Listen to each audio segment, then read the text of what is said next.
Thank you very much, Jody. Yes, an early morning for us. 5 a.m. wake up. John had finished his 6-mile run already, of course.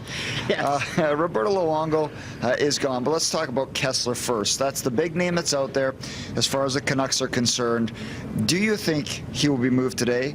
And should Mike Gillis try to move him today? I think Mike Gillis should try to move him today. I think the value for Ryan Kesler is probably higher now than it will be in the summer. I know a lot of people are saying, well, if Ryan Kesler does move, it will be in the summer at the draft. But to me, it's those teams, and Ryan Kesler has a no-trade clause. He wants to go to a contender, and it's those teams that will give you the most value because that's the piece they think will take them over the top. So I think Ryan Kesler, we saw last night, the only chance that the Canucks got was a Ryan Kesler wrist shot from about 30 feet that hit the crossbar. And he is that kind of player.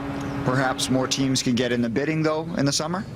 Oh, that's true. But in the summer, everybody thinks they're better than they are. Yeah. Now you realize, okay, we're out of the playoffs, or you're one of those elite teams, one of those 4 or 5 teams that have a legitimate shot at winning the Stanley Cup, and you know that the time is now. Last couple of teams, we heard that we're still in the mix, Pittsburgh and Anaheim. Now, Roberto Luongo has moved on, finally, from Vancouver. When you look at the total haul for Schneider and Luongo, it's not great. But just looking at yesterday and making the move, did Mike Gillis do the right thing? Oh, I think he did. And I think getting out from under the contract of Roberto Luongo, and we saw last year's trade deadline, Roberto saying, oh, my contract sucks. Well, now the Canucks don't have that. Sure, they're paying some of it, and they'll have that penalty at the end that the league has established. But Roberto Luongo is now in Florida where he wanted to be, another guy with a no trade. But Roberto Luongo is now in Florida where he wanted to be, another guy with a no trade. And retool, last night when you were interviewing Mike Gillis, it was a retool, and he said, well, how do you define it? It looks like a rebuild because you've got 2 goaltenders now with under 100 games experience in the NHL. You've got Bo Horvat, who is on the horizon and who the Canucks are talking about because he's part of the Corey Schneider, Roberto Luongo trade. So to me, it looks like a rebuild. What can you tell us about Markstrom and Mathias? I talked to a few people from Florida and said Yakka Markstrom, on a bad team, he would let in a bad goal per game, and that would kill them. But now he's played really well in the American League. He's a little bit older. He's still only 24, and usually goaltenders take a little longer. They like his style. They like his work ethic.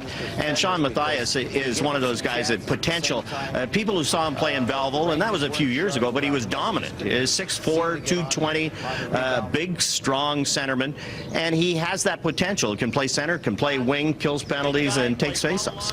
Finally, there's other names that you hear out there, people calling about Hamhuis, Bieksa. They have no trades. I'm told neither of those guys wants to leave Vancouver, and neither guy will waive his no trade. But what about Edler? Another guy with a no trade that people are talking about. Well, and there's no defenseman. It's what's driving the market, and so many teams are looking for that defenseman who can eat up minutes, and that's Alex Edler or Dan Hamhuis or Kevin Bieksa, but there's hardly any defensemen out there, and that's why the teams are phoning around saying, well, you know, you're trying to get rid of some of your veteran people. We would like that, but the families come into it, and as the guys get a little older, their kids are in school, and it's really a disruptive thing from a guy who has been traded in a February where you go and you're away from your family for months, and then if you do have a playoff run, the 2 months ends up being 4 months, and it's hard that way, and that's why you get a no trade. So no Canucks trades today yet to speak of, so it's back to the SBF 50 for us for now. Jody?